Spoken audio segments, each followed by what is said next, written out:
Punto semántico. No hay nada fuera del texto. Este es el capítulo 6, distribución de las funciones entre los personajes, de Vladimir Prop sobre su libro Morfología del cuento. Aunque nuestro estudio solo se refiere a las funciones como tales y no a quienes las cumplen ni a los objetos por los cuales se cumplen, no obstante, nos es necesario examinar el problema de la distribución de las funciones entre los personajes. Antes de estudiar este problema en detalle, debemos observar que muchas funciones se reagrupan en diversas esferas, que corresponden en su conjunto a diversas categorías de personajes. Son las esferas de acción que enumeramos a continuación. 1. La esfera de acción del antagonista. Sus elementos son el daño, X, el combate o cualquier otra forma de lucha contra el héroe, L, y la persecución. 2. La esfera de acción del donante, proveedor. Sus elementos son la preparación de la transmisión del medio mágico, D, la entrega del medio mágico al héroe, Z. 3. La esfera de acción del auxiliar mágico. Sus elementos son el traslado del héroe, R, la eliminación del mal o de la falta, E, la salvación de la persecución, S, el cumplimiento de la tarea difícil, C, y la transfiguración del héroe, TR. 4. La esfera de acción de la princesa, objeto de la búsqueda y de su padre. Sus elementos son la asignación de la tarea difícil, T, la marca, M, el descubrimiento de S, la identificación, I, el castigo del segundo antagonista, CA, las bodas, N. Las funciones de la princesa y de su padre no pueden ser deslindadas unas de otras con precisión. Con mayor frecuencia es el padre quien asigna la tarea difícil debido a su hostilidad por el novio. Asimismo, es el quien más a menudo castiga u ordena castigar al falso héroe. 5. La esfera de acción del mandante. Tiene por único elemento del envío del héroe a una expedición. Y. 6. La esfera de acción del héroe. Sus elementos son la decisión y la partida, W, una flecha hacia arriba, la reacción de las exigencias del donante, H, la boda, N. La primera función, W, caracteriza al héroe buscador, el héroe víctima solo cumple las otras. 7. La esfera de acción del falso héroe. También tiene por elementos W con flecha hacia arriba, luego H y a título de función específica F. Por lo tanto, el cuento comprende 7 personajes. Se distribuyen asimismo las funciones de la parte preparatoria, A, P, T, D, N, S. Pero aquí el reparto no es uniforme y no se puede definir a los protagonistas de acuerdo con las funciones que cumplen. Además, los enlaces hacen intervenir personajes particulares, así como traidores especiales que pueden cumplir la función W, espejo, tijera, escoba. Seres como un ojo, doble ojo y triple ojo pertenecen a la misma categoría.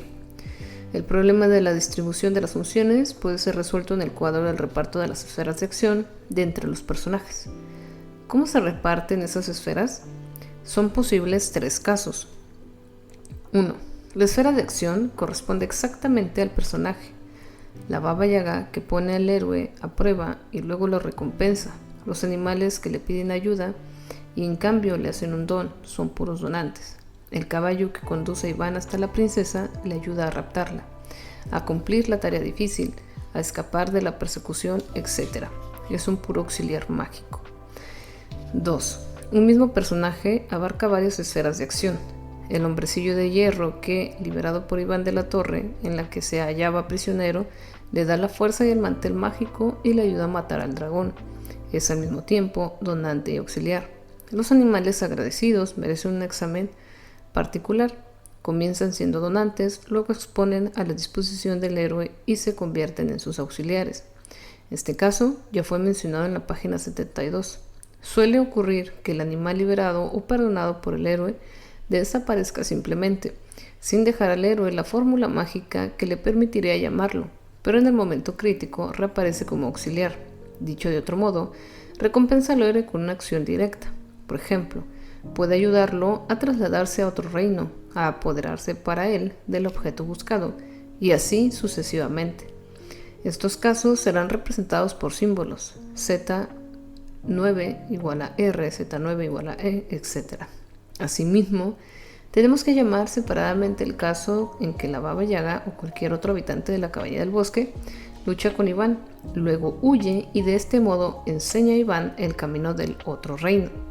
La indicación del camino es una función del auxiliar, de suerte que la Baba Yaga desempeña aquí este papel sin querer.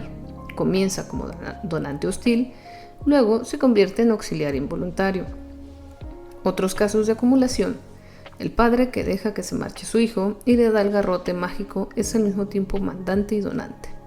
Las 3 jóvenes del Palacio de Oro, del Palacio de Plata y del Palacio de Cobre que dan a Iván el anillo mágico, etc. Y luego se casan con los 3 héroes, son al mismo tiempo donantes y princesas. La bruja que rapta al muchacho y lo encierra en un sartén y a la que luego el muchacho hurta el pañuelo mágico, acumula las funciones de antagonista y donante, hostil forzado. Comprobamos así una vez más que la voluntad y las intenciones de los personajes no pueden ser considerados como criterios esenciales en su definición. Lo que importa no es lo que quieren hacer ni el sentimiento que palpita en ellos, sino sus actos como tales, definidos y evaluados desde el punto de vista de sus consecuencias para el héroe y para el desarrollo de la acción. Hallamos aquí el mismo cuadro que en el estudio de las motivaciones. Los sentimientos del mandante, por ejemplo, pueden ser hostiles, neutros o amistosos. Ello no tiene influencia alguna en el desarrollo del relato. 3. Caso inverso. Una misma esfera de acción es compartida por varios personajes. Si, por ejemplo, el dragón resulta muerto al finalizar un combate, L, la persecución no puede continuar. Intervendrán entonces personajes especiales, esposas, hijas, hermanas, madres, madrastras, en resumen, su parentesco femenino. Los elementos D, H, Z también suelen ser disociados, aunque con frecuencia el efecto artístico de estas sustituciones sea poco feliz. Un personaje aprueba y por accidente otro personaje de la recompensa. Ya hemos visto que las funciones de la princesa pueden ser repartidas entre ella y su padre, pero el fenómeno de reparto concierne sobre todo a los auxiliares. Ante todo, debemos detenernos en las relaciones existentes entre medios mágicos y auxiliares mágicos. Comparemos los casos siguientes. Primero, Iván recibe una alfombra voladora sobre la cual va al encuentro de la princesa o regresa a su casa. Segundo, Iván recibe un caballo volador sobre el cual va al encuentro de la princesa o regresa a su casa. Como lo podemos comprobar, estamos frente a objetos que actúan como seres vivos.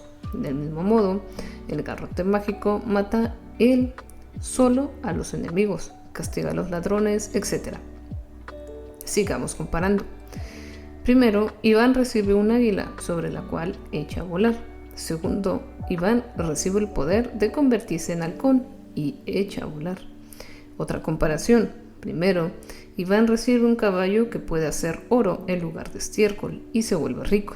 Segundo, Iván come las entrañas de un ave, que le otorgan el poder de escupir oro y se vuelve rico. Estos 2 ejemplos demuestran que las cualidades-poderes funcionan como seres vivos.